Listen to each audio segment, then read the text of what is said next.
नमस्कार, आप सभी लोगों का बहुत बहुत स्वागत है एक बार फिर से टीचर सॉल्यूशन के यूट्यूब चैनल पे। जैसा कि आप सभी को पता ही है, सीटेट के एग्ज़ाम के फॉर्म अभी चल रहे हैं, जो कि आपको पता ही है 2022 सीटेट का जो एग्ज़ाम फॉर्म है वो अभी कंटिन्यू है, चल रहा है। अभी 2 दिन पहले ही स्टार्ट हुआ है।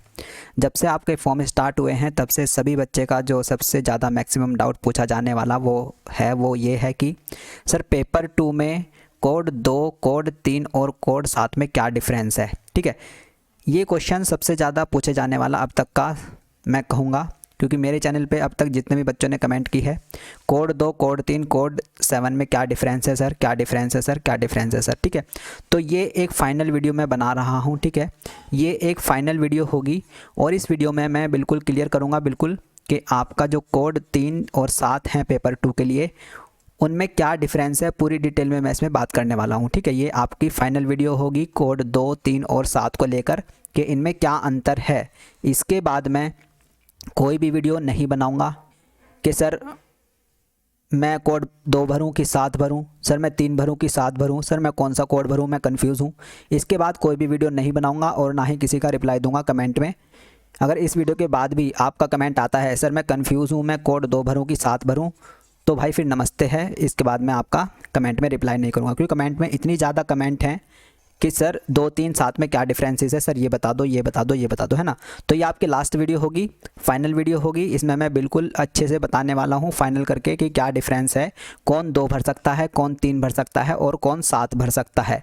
ये सारी चीज़ें मैं आपकी इस वीडियो में क्लियर करने वाला हूँ। ठीक है, तो चैनल पर नए हैं तो चैनल को सब्सक्राइब कर लीजिएगा और बेल आइकन को प्रेस कर लीजिएगा, जिससे कि आपके पास वीडियो का नोटिफिकेशन आते रहें। ठीक है, और अच्छे से समझना है कि कोड 2, 3 और 7 में पेपर 2 के लिए क्या डिफरेंसेस हैं, कौन किसको कौन सा कोड भरना है। ठीक है, और डाउट नहीं रखना है। ठीक है, ध्यान रखना है अपना। ठीक है, तो चलिए फिर वीडियो को स्टार्ट करते हैं। फॉर्म जब आप फिल करेंगे तो आप इस सेक्शन पे आ जाएंगे, जो कि आपका है मिनिमम एजुकेशन क्वालिफिकेशन को लेकर। ठीक है, मिनिमम एजुकेशन क्वालिफिकेशन जो कि आपका क्लास 5th से लेके क्लास 6 से लेके क्लास 8th तक है। ठीक है, क्लास 6 से लेके क्लास 8th तक मिनिमम एजुकेशन क्वालिफिकेशन, जिसको हम पेपर 2 बोलते हैं, जिसको हम क्या बोलते हैं, पेपर 2। पेपर 2 बोलते हैं इसको। जूनियर लेवल का भी पेपर बोला जाता है। ठीक है, जूनियर लेवल का भी इसको पेपर बोला जाता है, पेपर 2 भी इसको बोला जाता है। क्लास 6 से लेके क्लास 8th तक के आप टीचर बनेंगे अगर इसको क्वालिफाई करेंगे। पहली बात बता देता हूँ बीटीसी वाले स्टूडेंट, क्योंकि बीटीसी वाले स्टूडेंट भी बहुत ज़्यादा डाउट क्रिएट कर रहे हैं अपने मन में और पूछ रहे हैं सर हम भी तो पेपर 2 भर सकते हैं। नहीं भाई, आप बीटीसी वाले हैं, आप प्राइमरी वाले हैं, आप पेपर 2 फिल नहीं कर सकते। पहली बात क्लियर करिएगा। ठीक है, चलिए अब बात करते हैं कि सर कोड 2, कोड 3 और कोड 7 में क्या डिफरेंस है पेपर 2 को लेकर। ठीक है, इसके बाद आपका डाउट नहीं आना चाहिए। मैं यही आशा करूंगा कि आप अच्छे से समझोगे। ठीक है, एक अच्छे बच्चे की तरह समझोगे जो मैं समझाना चाह रहा हूं। ठीक है, चलिए अब फटाफट से समझना स्टार्ट करते हैं। कोड 1 की अगर मैं बात करता हूँ, कोड 1 लेके चलता हूँ, कोई दिक्कत नहीं है। कोड 1 की अगर मैं बात करूँ, आपके अगर ग्रेजुएशन में आपने ग्रेजुएशन कर रखी है, ठीक है, आपने ग्रेजुएशन कर रखी है, ठीक है, और आप 2 साल का डीएलएड कर चुके हैं या कर रहे हैं, डीएलएड में आपने एडमिशन लिया है या डीएलएड कर रहे हैं या डीएलएड कर चुके हैं, कोई भी सेमेस्टर में है, मैटर नहीं करता है। ठीक है, और आपने ग्रेजुएशन की हुई है तो आप डीएलएड वाले पेपर 2 कोड 1 को फिल कर सकते हैं, कोई दिक्कत नहीं है। ठीक है, लेकिन हमारी बात क्या है, हमारी बात है, हमारी चर्चा है किस पे, कोड 2, 3 और 7 में क्या डिफरेंस है। ठीक है, तो चलिए कोड 2 और पेपर 2 में वो कौन सा बच्चा है जो पेपर 2 में कोड 2 फिल कर सकता है। ठीक है, ध्यान से देखना है, ध्यान से सुनना है और ध्यान से समझना है। अगर आपके 50% है किसमें, ग्रेजुएशन में। ठीक है, एक बच्चा है, बिल्कुल बच्चों की तरह मैं समझाने वाला हूँ, एक बच्चा ये है और एक बच्चा ये है। ठीक है, ये भी पूछ रहा है सर मैं कौन सा कोड भरूँ, ये भी पूछ रहा है सर मैं कौन सा कोड भरूँ। ठीक है, इस बच्चे ने क्या की हुई है, इस बच्चे ने क्या कर रखा है, इस बच्चे ने क्या अंडर ग्रेजुएट कर रखी है प्लस पोस्ट ग्रेजुएट कर रखी है।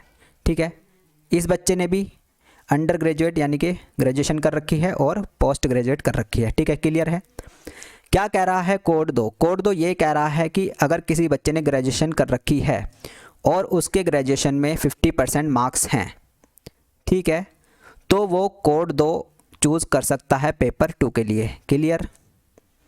ठीक है, मान लीजिए इसके क्या है, 50% मार्क्स हैं अंडर ग्रेजुएट में, इसके अंडर ग्रेजुएट में 50% मार्क्स हैं, तो ये कोड 2 आराम से चूज़ कर सकता है। 50% मार्क्स या 50% से ऊपर भी हैं तब भी कोड 2 पेपर 2 के लिए चूज़ कर सकता है, कोई दिक्कत नहीं है। ठीक है, अब इसने पोस्ट ग्रेजुएशन की है नहीं की है, कोई दिक्कत वाली बात नहीं है। मान के चलते हैं इसने पोस्ट ग्रेजुएशन की है नहीं की है, दिक्कत वाली बात नहीं है, ऐसे मान के चलेगा। ठीक है, बच्चे दूसरे की बात करते हैं। ये है बच्चा नंबर फर्स्ट और ये है बच्चा नंबर सेकंड। बच्चे नंबर सेकंड की बात करते हैं। क्या कह रहा है? और लिखा है यहाँ पर, ध्यान से समझना। और का मतलब होता है या, और का मतलब होता है या तो आपके ग्रेजुएशन में 50% हो, लेकिन अगर ग्रेजुएशन में 50% नहीं है तो पोस्ट ग्रेजुएशन में आपके 50% हो। ठीक है, दूसरे बच्चे की बात करते हैं। दूसरे बच्चे ने क्या ग्रेजुएशन भी की हुई है प्लस पोस्ट ग्रेजुएशन भी की हुई है। ठीक है, तो इसके ग्रेजुएशन में हम मान के चलते हैं इसके ग्रेजुएशन में है 40%। इसके ग्रेजुएशन में कितने हैं? 40% है सिर्फ। ठीक है, लेकिन इसने पोस्ट ग्रेजुएशन भी की हुई है और पोस्ट ग्रेजुएशन में ये ले आता है कितने? 55%, यानी कि 50% से ऊपर। पोस्ट ग्रेजुएशन में सेकंड वाला बच्चा 55% से ऊपर 50% से ऊपर नंबर ले आता है 55%। तो ये कह रहा है या तो आपके ग्रेजुएशन में 50% हो। अगर ग्रेजुएशन में 50% नहीं है तो इसके तो है ही नहीं ग्रेजुएशन में 50%, लेकिन इसके पोस्ट ग्रेजुएशन में 50% है। तो यही कह रहा है कि अगर आपके ग्रेजुएशन में 50% नहीं है तो आपके पोस्ट ग्रेजुएशन में 50% होंगे, तब भी आप कोड 2 पेपर 2 में फिल कर देंगे। क्यों कर देगा ये कोड 2 पेपर 2 में फिल? क्योंकि इसके पोस्ट ग्रेजुएशन में 50% से ऊपर हैं, भले ग्रेजुएशन में हो या ना हो। अब एक बच्चा है जिसके ग्रेजुएशन में भी 50% है तो वो भी फिल कर सकता है, और पोस्ट ग्रेजुएशन में 50% है तो वो भी कोड 2 फिल कर सकता है। ठीक है, क्लियर? यहाँ पे अब आपको डाउट नहीं करना है। दो तरह के बच्चे हैं, एक ने ग्रेजुएशन की हुई है जिसके 50% है या 50% से ऊपर है, वो भी कोड 2 पेपर 2 फिल कर सकता है, और दूसरा बच्चा है जिसके ग्रेजुएशन में तो कम है लेकिन पोस्ट ग्रेजुएशन में वो 50% से ऊपर लिया है तो वो भी कोड 2 पेपर 2 को फिल कर सकता है। क्लियर है? बिल्कुल अच्छे बेसिक तरीके से समझा रहा हूँ, बोल ईजी लेवल, बिल्कुल बच्चों की तरह समझा रहा हूँ। अगर अब भी नहीं समझ में आया तो भाई फिर भगवान मालिक है। ठीक है, कोड नंबर 3 देखते हैं कौन फिल कर सकता है। ठीक है, आपने ग्रेजुएशन कर रखी हो और कम से कम आपके 45% मार्क्स हो, है ना। एक बच्चा है उसने ग्रेजुएशन कर रखी हो, अंडर ग्रेजुएट यानी कि वही, और क्या है कि उस 45% मार्क्स है ना, 45% मार्क्स हैं या 45% से ऊपर हैं, या तो 45% है या 45% से ऊपर हैं किसमें? ग्रेजुएशन में। और बीएड है ना, बीएड में अभी एडमिशन लिया है या फर्स्ट ईयर में है या फिर सेकेंड ईयर में है या बीएड कर चुका है, तो पेपर 2 में कोड 3 को फिल कर सकता है, कोई दिक्कत नहीं है। अब ये नहीं करना है सर मेरे तो 50% है, मैं कोड 2 भरूँ कि कोड 3 भरूँ, ये नहीं करना है। कोड 3 वाला 45% वाला कोड 3 भी भर सकता है, 50% वाला भी कोड 3 भर सकता है, 70% वाला भी कोड 3 भर सकता है, 80% वाला भी कोड 3 भर सकता है, क्योंकि 45% तो ऊपर ही है ना, सीधी सी बात है। कोड 2 की बात करूँ, कोड 2 में 50% वाला से ऊपर 50%, 51, 52, 53, 54 कितनी भी कोड 2 भर सकता है। ठीक है, ये आपका डिफरेंस रहता है कोड 2 कोड 3। क्लियर है? कोई डाउट नहीं रखना है। ठीक है, अब बात करते हैं आपके कोड 7 की। सबसे ज़्यादा इंपॉर्टेंट है कोड 7। क्यों आया ये कोड 7? क्यों आपको कोड 7 को लेके डाउट हो रहा है सभी को कि सर कोड 2 भरूँ कि कोड 7 भरूँ, सर कोड 2 भरूँ कि कोड 7 भरूँ? हज़ारों कमेंट आपकी 2 दिन से इतनी ज़्यादा कि रिप्लाई करना तक मुश्किल, पता है, इसलिए ये वीडियो मुझे बनानी पड़ी है। कोड 7 कौन भर सकता है? ध्यान से सुनना है, ध्यान से समझना है। ठीक है, बीएड की जो एलिजिबिलिटी होती है, यानी कि बीएड कौन कर सकता है, ये आप सभी को पता होगा।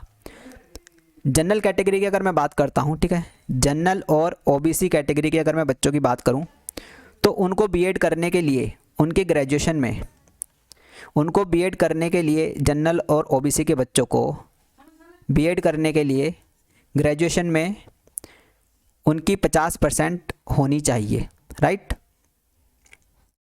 ग्रेजुएशन में जनरल और ओबीसी के बच्चों को बीएड एंट्रेंस देने के लिए 50% उनकी होनी चाहिए।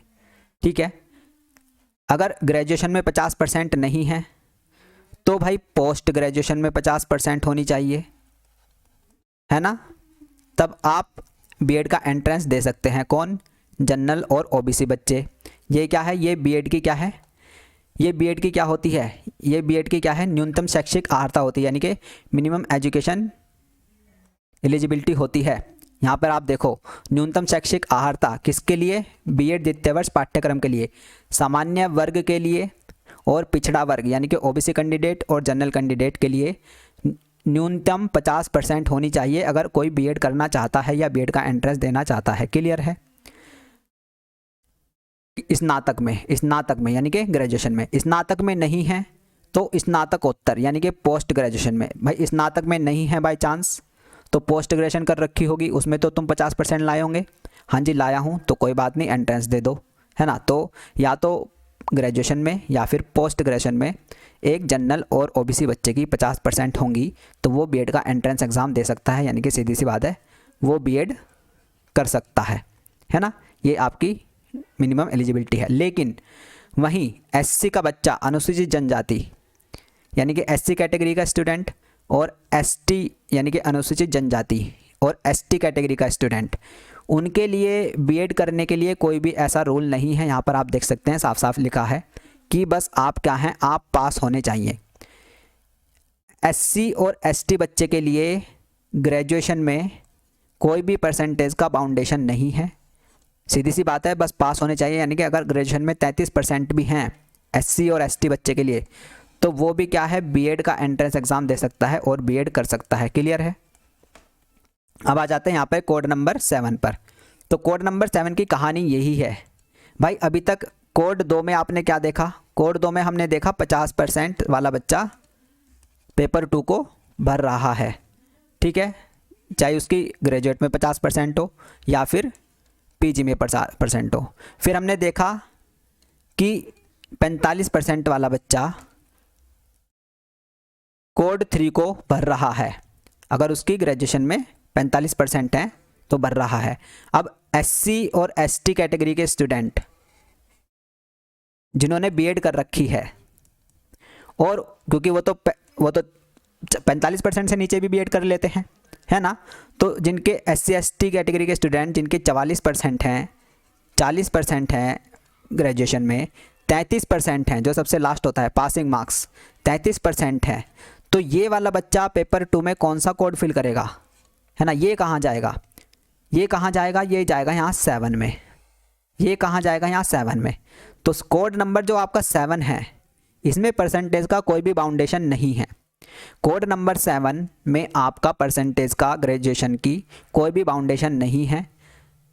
तो वो बच्चा यानी कि एससी एसटी बच्चा पेपर 2 के लिए कोड नंबर 7 आराम से भर सकता है। अब एससी एसटी बच्चा पेपर 2 के लिए कोड नंबर 7 तो भर सकता है। अब ऐसा नहीं है कि जनरल नहीं भर सकता, जनरल भी भर सकता है। जनरल कैटेगरी का वो स्टूडेंट बाय चांस अगर किसी के 45% से कम है, जनरल कैटेगरी का कोई भी स्टूडेंट या ओबीसी कैटेगरी का कोई भी स्टूडेंट जिसके ग्रेजुएशन में 45% से कम है और उसकी पोस्ट ग्रेजुएशन भी नहीं है, तो वो कोड नंबर 7 फिल कर सकता है यहाँ पे आके, वो भी बच जाएगा। क्लियर है? पेपर 2 के लिए वो भी 45% से नीचे वाला बच्चा, चाहे वो जनरल हो, ओबीसी हो, एससी हो, एसटी हो, वो कोड नंबर 7 फिल करके पेपर 2 का अपना सीटेट का एग्ज़ाम दे सकता है। क्लियर है? एक डाउट तो ये आपका क्लियर होता है कि क्यों आपका ये कोड नंबर 7 आपको समझ में क्यों नहीं आ रहा है, ठीक है। दूसरी बात ये यहाँ पर लिखा है परसुइंग। परसुइंग का मतलब ये है, परसुइंग इन्होंने क्यों लिखा? परसुइंग इन्होंने इसलिए लिखा कि कोई भी बच्चा अगर कोई भी टीचर ट्रेनिंग कोर्स कर रहा है, कोई भी ऐसा बच्चा जो टीचर ट्रेनिंग कोर्स में एडमिशन लिया है अभी अभी, या टीचर ट्रेनिंग कोर्स कर रहा है, बीएड फर्स्ट ईयर में है, सेकंड ईयर में है, या किसी भी सेमेस्टर में है 1, 2, 3 या फिर फाइनल सेमेस्टर, या फिर कर चुका है अपना टीचिंग ट्रेनिंग कोर्स, वो कोड नंबर 7 को फिल कर सकता है पेपर 2 के लिए, ठीक है। ये क्यों लिखना पड़ा इनको? क्योंकि आप सभी को पता ही है ये इन्होंने इसलिए लिखा है, कोड नंबर 7 इन्होंने इसलिए दिया है क्योंकि आपका जो 4 अगस्त 2022 को एनसीटी का नोटिस आया था, ठीक है, एक नोटिस आया था 4 अगस्त 2022 को एक एनसीटी का नोटिस आया था। एनसीटी का वो जो नोटिस था वो सीटेट की एलिजिबिलिटी के रिगार्डिंग ही था, ठीक है। उसमें एनसीटी ने क्या बोला उस नोटिस में? एनसीटी ने क्या बोला इस नोटिस में? उन्होंने बोला कि सीटेट के लिए वो सभी बच्चे एलिजिबल हैं जो अभी अभी किसी भी टीचर ट्रेनिंग कोर्स में एडमिशन ले चुके होंगे। एनसीटी ने उस नोटिस में ये बोला कि वो सभी बच्चे जो टीचर ट्रेनिंग कोर्स में एडमिशन ले चुके हैं वो सभी सीटेट के लिए क्या हैं, एलिजिबल हैं। अब मैटर नहीं करता वो फर्स्ट ईयर में है, सेकंड ईयर में है, या कोई भी सेमेस्टर में है, या कर चुका है, ये सारी चीज़ें अब ख़त्म हो जाती हैं।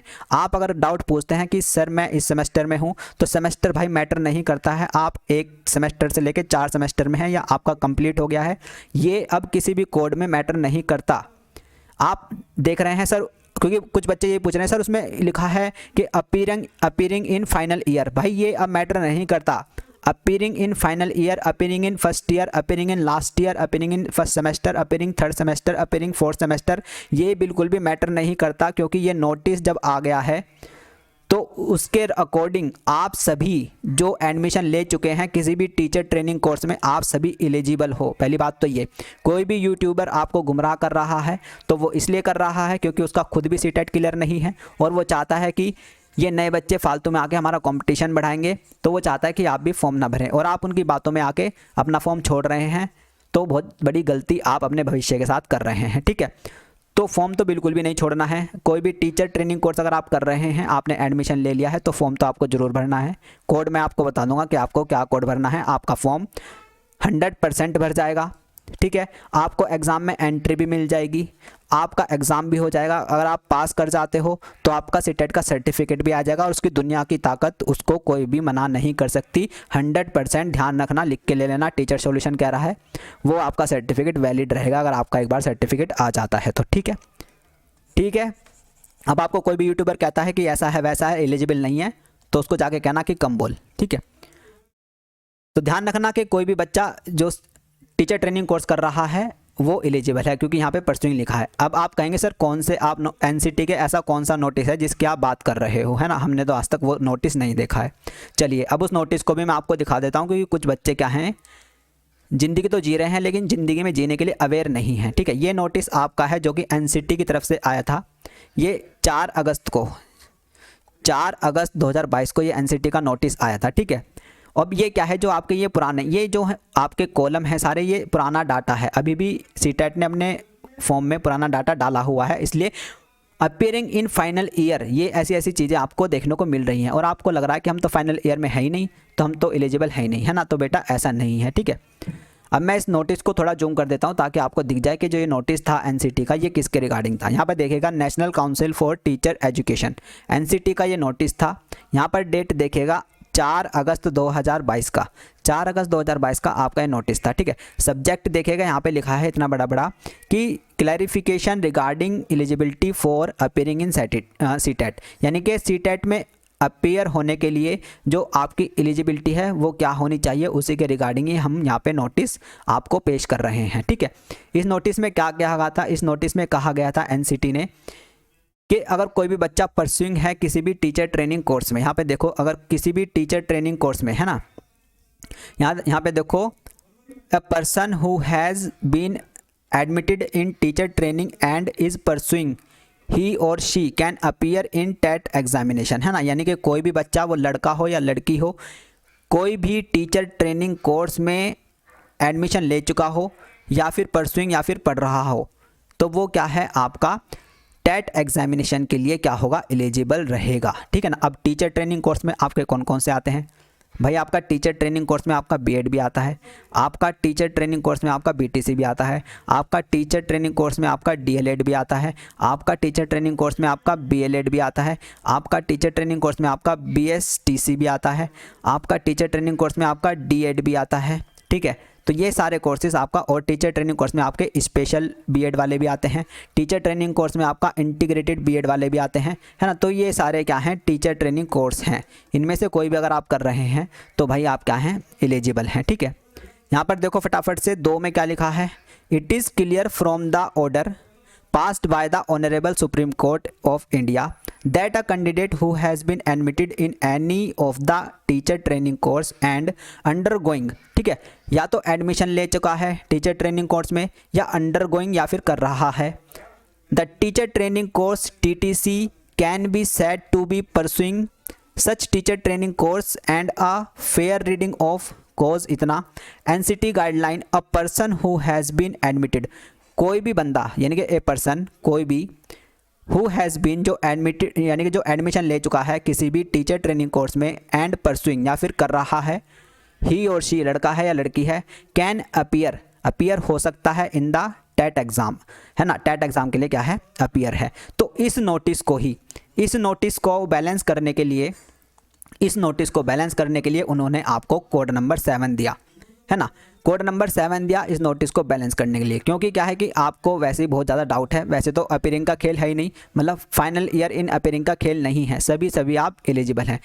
इस नोटिस को बैलेंस करने के लिए इन्होंने ये कोड नंबर 7 दिया ताकि आप इसको भर सकें और ये आपका जो एनसीटी का नोटिस है ये भी वैलिड रहे, है ना, ताकि इस पर भी कुछ सवाल ना खड़े हो, वरना इस पर भी सवाल खड़े होते हैं और यूट्यूबर इस पे सवाल खड़े कर रहे हैं। मैंने देखा है कुछ मतलब बेकार, मतलब क्या ही कहूँ, मतलब उन यूट्यूबर की कहाँ समझ है, मुझे तो समझ में नहीं आ रहा है। खुद तो गुमराह है ही अपनी ज़िंदगी से, बच्चों को भी गुमराह कर रहे हैं।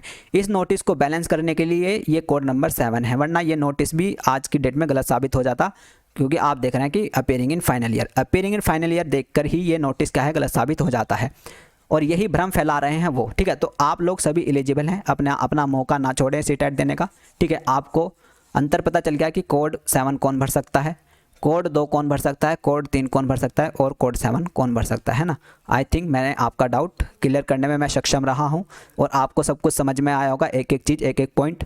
अब कोई भी आपको वीडियो देखनी है तो ध्यान से देखनी है, किसी भी यूट्यूबर की, गुमराह नहीं होना है, अपना सीटेट का चांस ना छोड़े, मैं तो यही कहूँगा। क्योंकि जो सुपर टेट में है, सुपर टेट की जो वैकेंसी आएंगी 50,000 प्लस, ध्यान रखना कि जिस बच्चे का इस बार सीटेट क्लियर नहीं होगा और जिस बच्चे का इस बार यूपी टेट क्लियर नहीं होगा, तो ये जो 50,000 वैकेंसी हैं जो 2023 में आने वाली हैं, वो इनमें अपीयर नहीं हो पाएगा, ध्यान रखना। और इनमें अगर आप अपीयर नहीं हो पाओगे ना, तो भाई 2026 में आएंगी फिर सीधा वैकेंसी, है ना। और इतना लंबा इंतजार कर सकते हो तो भाई मेरी तरफ से आप फॉर्म ना भरो, कोई दिक्कत नहीं है, मुझे तो रहो उन यूट्यूबर की बातों में रहो, कोई दिक्कत नहीं है, ना भरो फॉर्म, कोई दिक्कत नहीं है, ठीक है। तो ये तो ये वीडियो जो कि आपको बता रही है कि कोड 2, कोड 3 और कोड 7 में क्या अंतर है, कौन कौन इसको फिल कर सकता है, ठीक है। अब बात करते हैं, नेक्स्ट वीडियो में मैं बताऊँगा आपको कि पेपर 1 पे एक ये डाउट है कि सर पेपर 1 में 50% तो नहीं है बीएड वाले स्टूडेंट के लिए, है ना। बीएड वाले स्टूडेंट को बहुत ज़्यादा डाउट है कि सर मैं बीएड कर रहा हूँ, बीएड में एडमिशन ले लिया है, या बीएड फर्स्ट ईयर में हूँ, सेकंड ईयर में, या बीएड कर ली है, तो मेरे ग्रेजुएशन में 50% नहीं है, तो सर मैं पेपर 1 में कौन सा कोड भरूँ, है ना। तो इसका डाउट मैं क्लियर करूँगा अगली वीडियो में। तो इसलिए चैनल पे नए हैं तो चैनल को सब्सक्राइब कर लीजिएगा और बेल आइकन को प्रेस कर लीजिएगा, जिससे कि आपके पास वीडियो का नोटिफिकेशन आते रहें, है ना। ये नेक्स्ट वीडियो आपकी बिल्कुल भी नहीं छूटनी चाहिए, इसलिए बेल आइकन को प्रेस कर लीजिएगा, जिसके जब आप वीडियो आए कल को तो आपके पास उसका नोटिफिकेशन आ जाए, है ना। तो ठीक है, अपना ध्यान रखिएगा, अपने घर वालों का ध्यान रखिएगा, अपने मम्मी पापा का ध्यान रखिएगा, बहन भाई का ध्यान रखिएगा और पढ़ते रहिएगा, खुश रहिएगा। तैयारी अच्छे से करनी है और सीटेट में इस बार ही सिलेक्शन लेना है, ताकि आप सुपर टेट की इन 50,000 वैकेंसी में एलिजिबल होकर अपनी एक जॉब पक्की कर लें, है ना, और अपने भविष्य को अच्छा बनाएं, ठीक है। तो चलिए अपना ध्यान रखिएगा। नमस्ते, टाटा, थैंक यू, धन्यवाद, थैंक यू।